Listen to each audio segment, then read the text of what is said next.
Na mô tassa bhagavato arahato samma sambuddhassa. Na mô tassa bhagavato arahato samma sambuddhassa. Na mô tassa bhagavato arahato samma sambuddhassa. Buddhaṃ Dhammaṃ Sanghaṃ Namasami.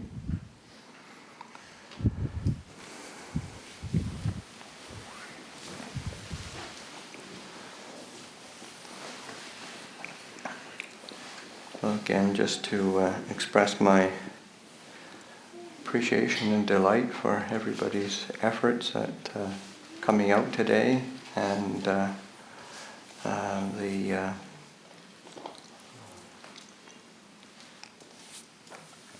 setting up of a ceremony on occasion to particularly to acknowledge the receiving of a Chao Khun title. And the other day I had an interview with Tricycle magazine, that's a Buddhist magazine, and they asked me what a Chao Khun title was. And I said, well, it's kind of hard, I don't know, I mean it's it is an honor, but I'm not, how do you put it into words, I don't know.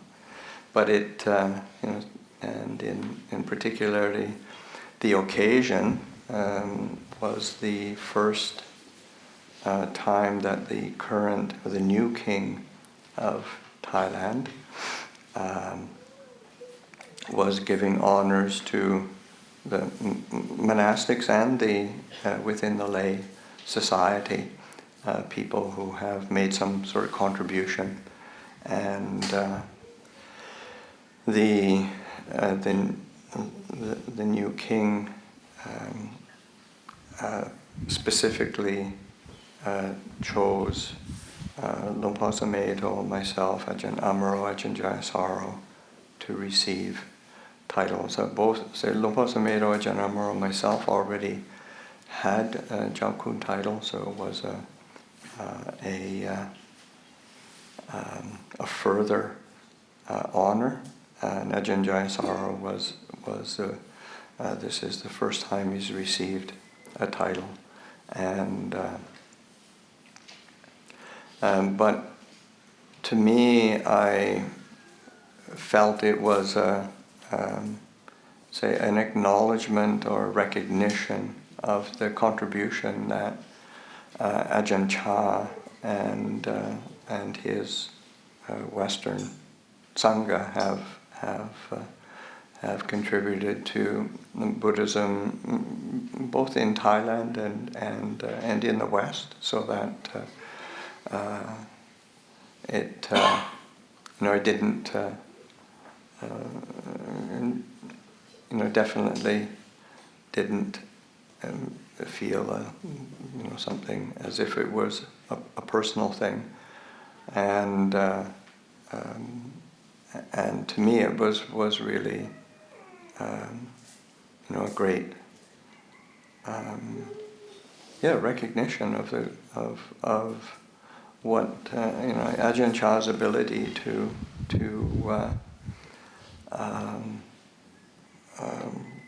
teach and train, and not just Westerners are a small proportion of the students of Ajahn Chah, the monastics and the lay community. So we're just a bit more visible, being Phrangs and all. But it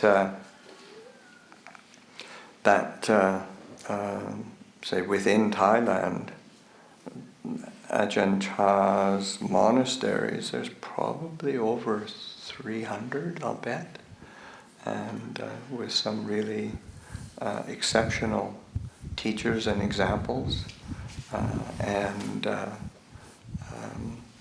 course in different Western countries or outside of Thailand, there's probably over 20 monasteries that are set up for monks and nuns to be practicing, and so that that's coming from an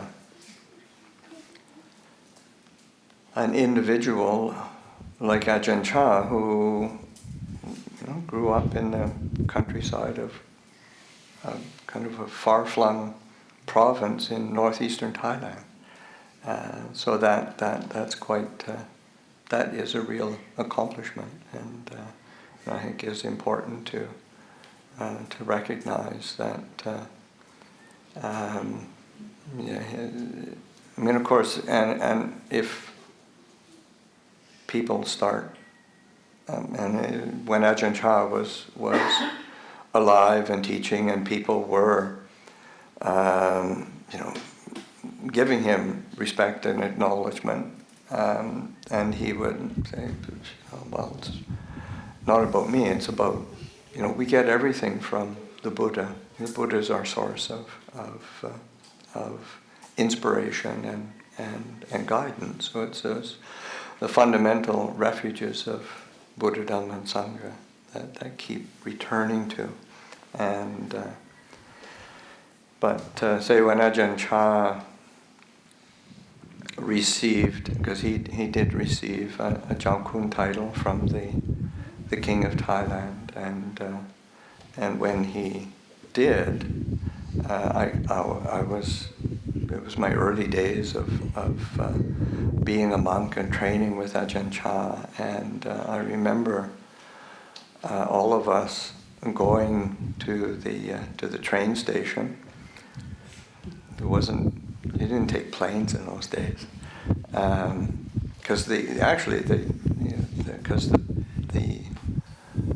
what's now the airport that was the American Air Force base, fighter bomber base, and it wasn't really used for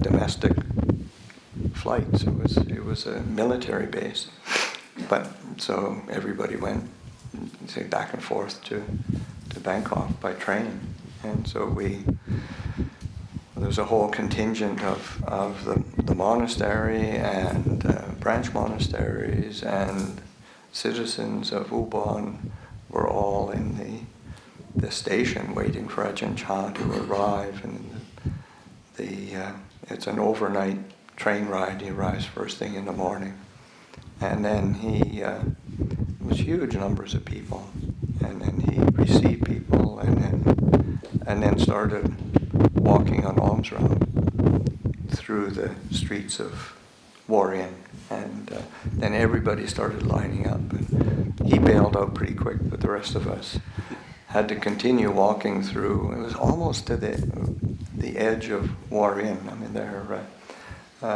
Mook would know how long that is. It felt like a long way, and so that it's rare for forest monks to receive that kind of honor. It's rare for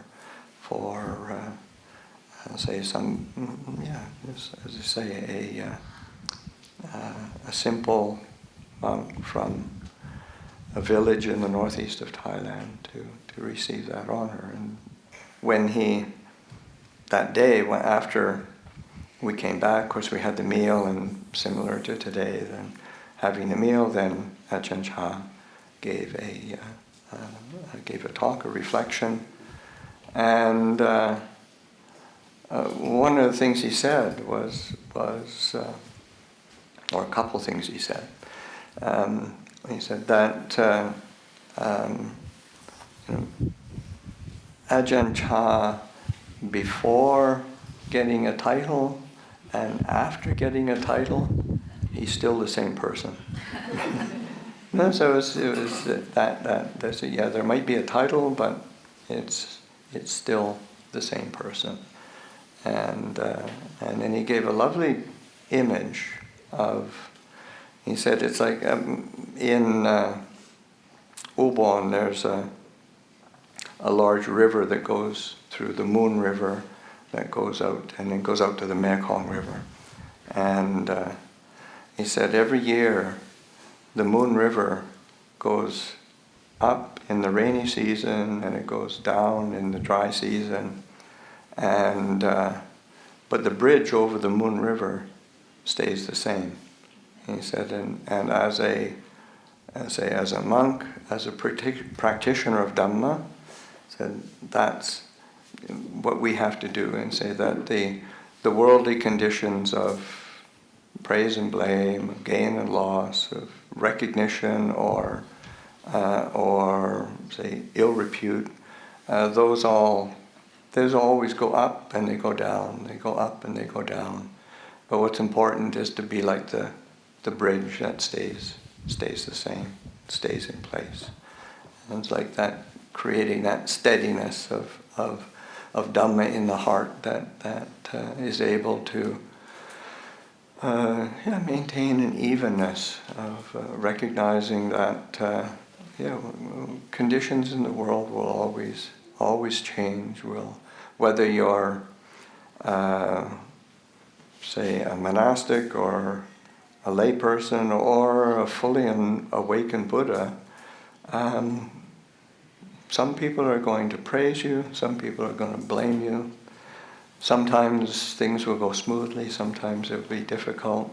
That's always going to be the case. That's the nature of being in this human condition. But we have this opportunity of having Dhamma as a refuge and to be able to recollect that, to take our refuge in the teachings of the Buddha and the practices that allow us to have a clarity and stability within the heart that isn't shaken by the changes in the world. And it's an important reflection, because whatever we do, things are always going to be. There's like that in the suttas. There's a saying that comes up over and over again. Yena himanyati tatotam hoti anyata. So it's like, for however one conceives it, it will always be other than that. It's, however we think about something, it's always going to end up never quite the same. It's always going to be different. And so to be able to factor that in with wisdom and clarity, and so that we're not shaken, we're not moved by things, and it doesn't mean we don't feel anything, but that's got a place. It's got, all those different feelings have a place there. Another thing that Ajahn Chah said on that occasion was, he said it's like the king in giving a acknowledgement or recognition. He said it's like, he said it's sort of like putting gas in a car. It's like, it keeps the car going. And he said it was sort of just that acknowledgement for somebody who's doing something skillful and good. Then it is an encouragement, and to be able to continue to do that. So I think similarly, at the times, since Ajahn Chah received his title to the present day, it's not so different, and try to take that example for me and for the rest of us, like the four that did receive their titles, that to look on it in that similar light, and to hold it in the same way, so that it's something that is of benefit to others, and recognizing that the elements of we live in a world of supposition, in the sense that we assume things into existence. And that's something, again, reflecting on Ajahn Chah and his teachings, there's two words in Thai that he would kind of talk around and try to get people to reflect on. And one is samut and vimut.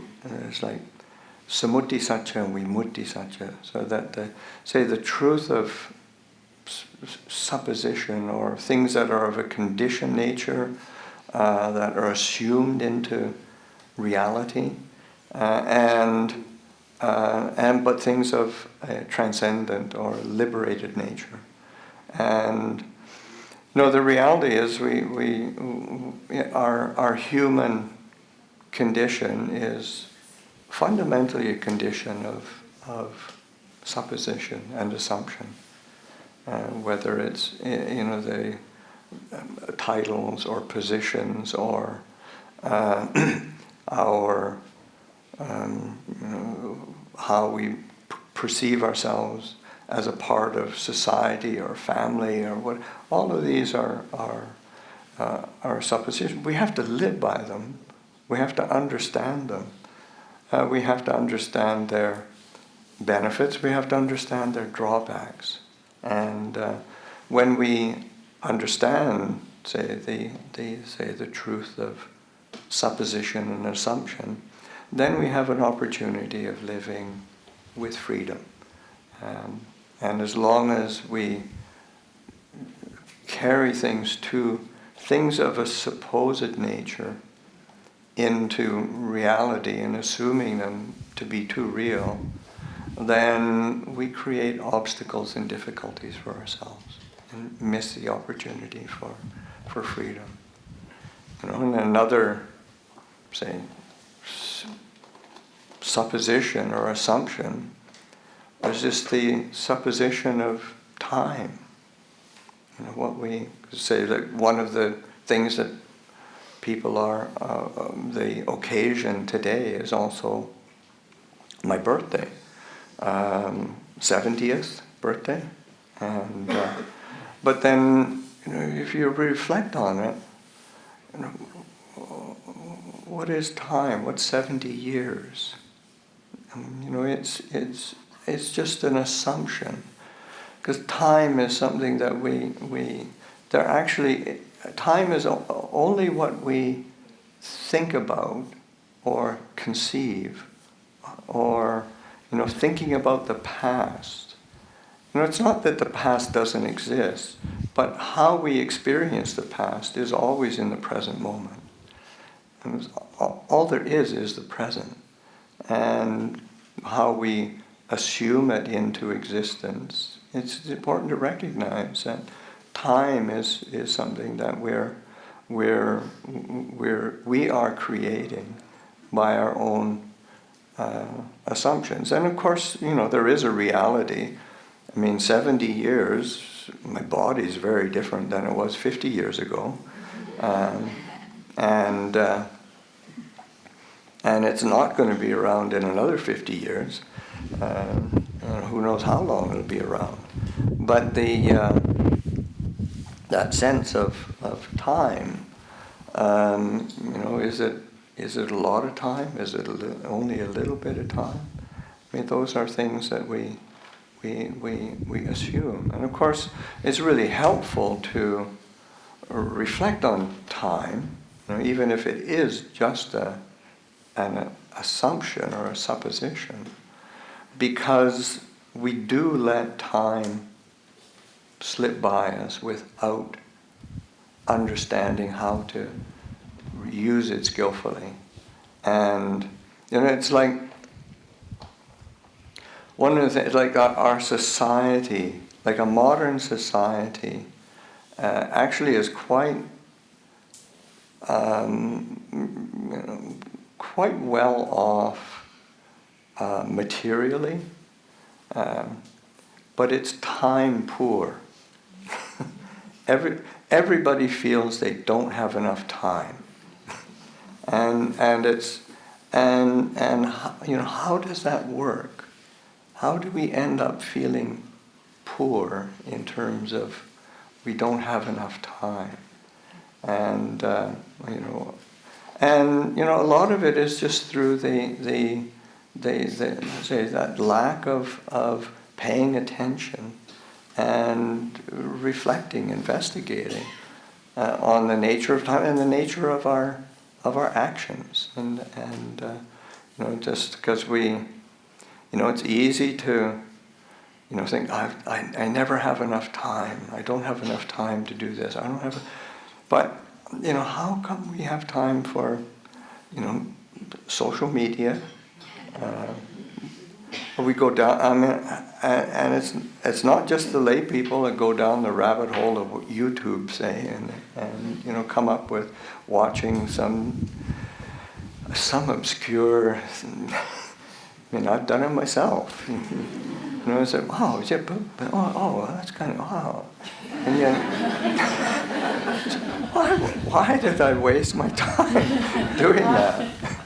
It's just, but it's done by not paying attention and not giving attention to time. So that just reflecting on that and realizing that we in order to get past that sense of being time poor. To be attentive to recognizing where we put our attention and where we put our intention is what's going to construct our life. That's what's going to construct our emotional well-being or our sense of lack, or a sense of not feeling so good about things. And so that. And then realizing that we don't have enough time to hold a grudge.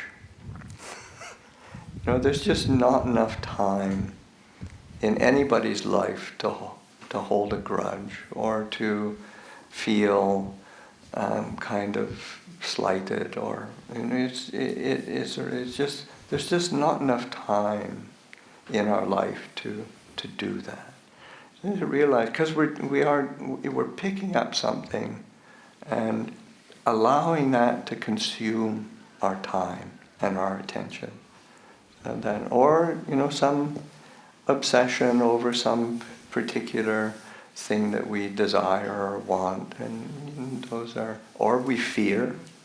Those are things that we invest our time into, and to realize that's something that we don't have to do. We can choose to invest our time, our attention, our energy into things that bring about a sense of well-being and uplift and delight in the mind. So that, I just commend everybody who came today to, because it's an investment in time in doing something really beautiful, and it's for, say, your own well-being and for the well-being of others. And say when we ourselves feel uplifted and have a sense of delight, then there is a sense of our. We bring benefit to others, the people around us. We're sharing in that goodness. So that as we reflect on something like that. Okay, for myself, like 70 years. You think about it rashly, I think 70 years, that's old. And I think, well, yeah, I'm old. But then you think about it again and say, well, it's just a number. And so long as I don't go around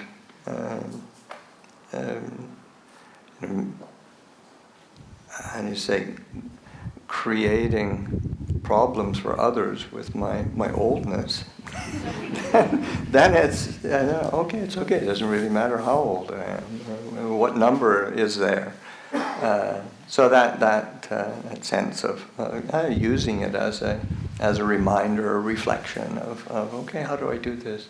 How do I live this life skillfully? And of course, that's something that we all have the opportunity. That's one of the things of say, like drawing close to Sangha, drawing close to teachers, drawing close to the teachings is so important. Or in reality, like drawing close to the Buddha, and that it's we in reflecting on the Buddha as refuge, a sense of we do have this opportunity to draw close to the Buddha as a refuge, and the Buddha embodying those qualities of wisdom, of compassion, of purity, and those are qualities that we can cultivate, we can develop, we can take those qualities as refuge. It's not sort of taking a stone Buddha image as refuge. It's those are reminders, and it's also why I was really particular about what kind of image to have in our new hall, because I wanted one when people come in and they see it and it feels, okay, oh, that's a good the recollection of the qualities of the Buddha. There's a certain peace or some inspiration that is there, and that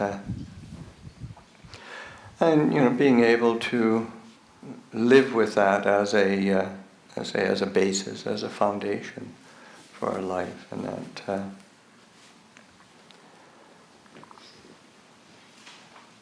There's a really lovely story. I mean, it's not a story, it's an actual event. But that really touched me when I came across it, when I read it. It was the story of Luang Por Pasanno. Luang Por Pasanno was Ajahn Mun's teacher, his first teacher, who introduced him to, say, the meditation practice and the forest practice, and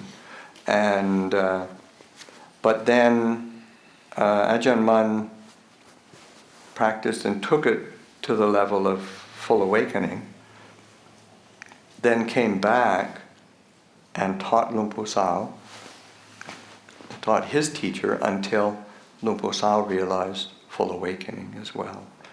And so Luang Por Pasanno is this highly respected monk from Ubon, another Ubon boy made good. And toward the end of his life, he'd be in his early 80s by then, and feeling okay, things are winding down, and he wanted to go on one last tudong, one last pilgrimage, one last walking pilgrimage, because he'd spent most of his life in the forest. He was lived very simply.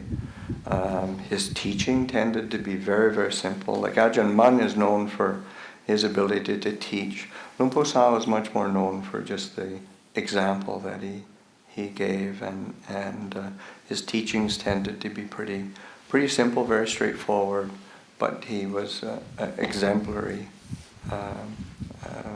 monastic who lived the teachings, and so as he was he was kind of ill, and then he'd also got stung by hornets, hornets in Thailand they're really deadly.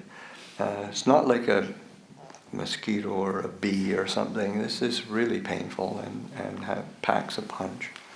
And he was pretty, aged already and certainly weakened. So he was quite weakened, and he was starting to, and he couldn't walk anymore. But he wanted to go there's a shrine in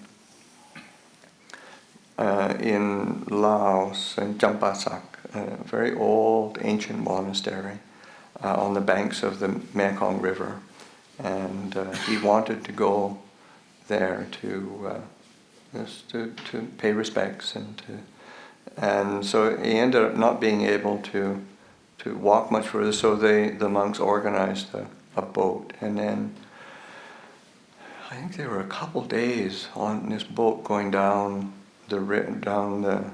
probably the Moon River, then to the Mekong, and along the Mekong to Champasak. And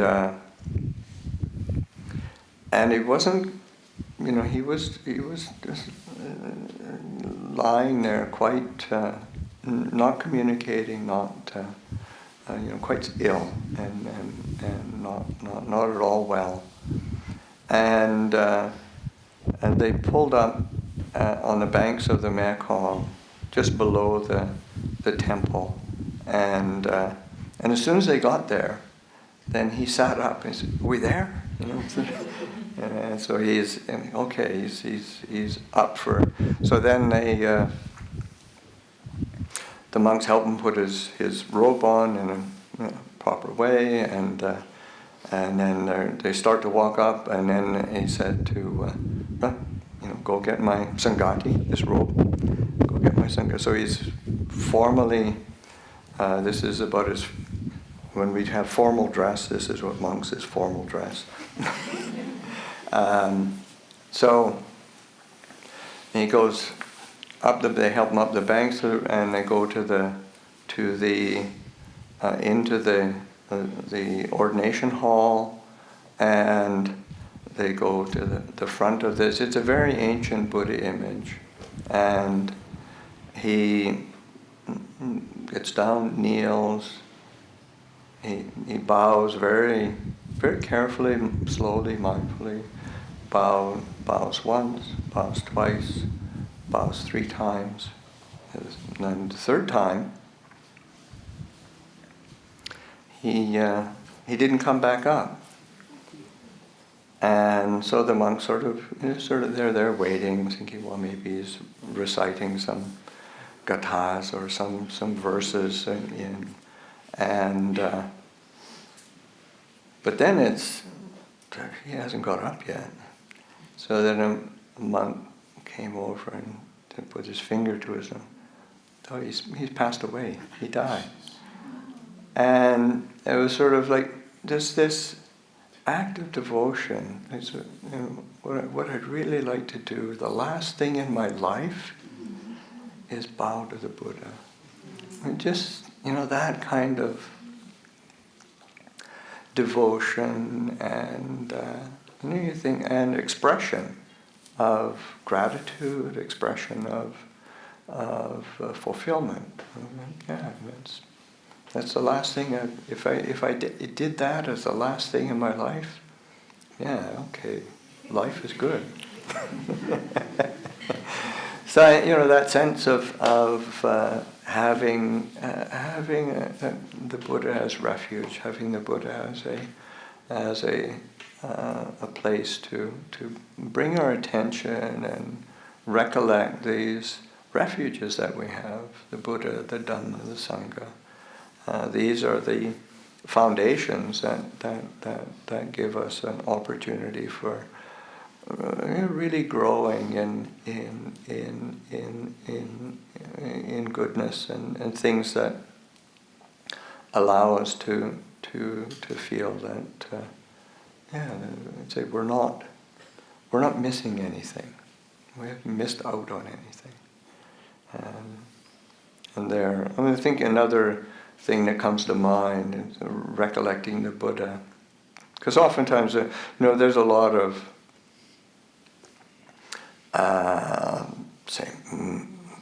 because 2,500 years since the Buddha passed away, and it's been a religion with a very rich history and art and mythology and stories, and everything is there. It's very, very rich and varied, and it's easy to, and even in the Buddha's time, like there's a discourse in the middle length teachings of the Buddha in Majjhima Nikaya where Ananda is recounting some of the wonderful and marvelous qualities of the Buddha, and he's touching all these wonderful and marvelous things that happened. The Buddha's conception and being in the womb and his mother, not having like just natural precepts all during that time, and pure thoughts, and then his birth and these miraculous things that happen, and then his early teachings, and all these wonderful and marvelous things that took place, and then the Buddha comes along, and as he tends to do, what was the discussion about? So then Ananda says, well, I've been talking about all the wonderful and marvelous qualities, and he recites them again, and the Buddha listens, and he approves. He said, yeah. He said, but there's another wonderful and marvelous quality of the Buddha that should be remembered. And then just to know the Tathagata, he refers to himself as the Tathagata. So when the Tathagata knows when feelings arise, knows when feelings establish themselves, he knows when feelings cease. He knows when perceptions, memories arise, knows when perceptions establish themselves, knows when they cease. He knows when thoughts arise, knows when thoughts establish themselves, knows when thoughts cease. Remember that as a wonderful and marvelous quality of the Buddha. Because bringing it right back to practice, how we look after our mind. Because you think of that in terms of our own, so how much we take and run with a particular memory or a thought or a feeling, and either we take and run with it, or we end up dragged along behind it. But it isn't just sort of known as arising, establishing, ceasing. So though those are again helpful recollection. Oh, this is a wonderful and marvelous quality of the Buddha, and that puts it into the realm of something that we can be doing, that we can be training in, that we can be cultivating. It's hard to cultivate, being born and taking 7 steps. And then declaring oneself as first in the world. That's a bit beyond, but really paying attention to our own minds, the way we condition ourselves, our emotions, and realizing, we have that opportunity, we have that ability to understand and to not be drawn into that. So that's really taking the Buddha as refuge. So that, say on this day, we're commemorating a few things. A birthday, my coming back to Vaigiri after being away for a little over a year, and then the receiving of a Chao Khun title. But I think in a bigger context, to to expand it out and to recognize that, to remember that the whole source of whatever goodness there is and whatever opportunity for our own happiness and peace, it comes from the refuges of Buddha, Dhamma, and Sangha, and to keep establishing ourselves in that refuge. So I'll offer that for reflection this afternoon.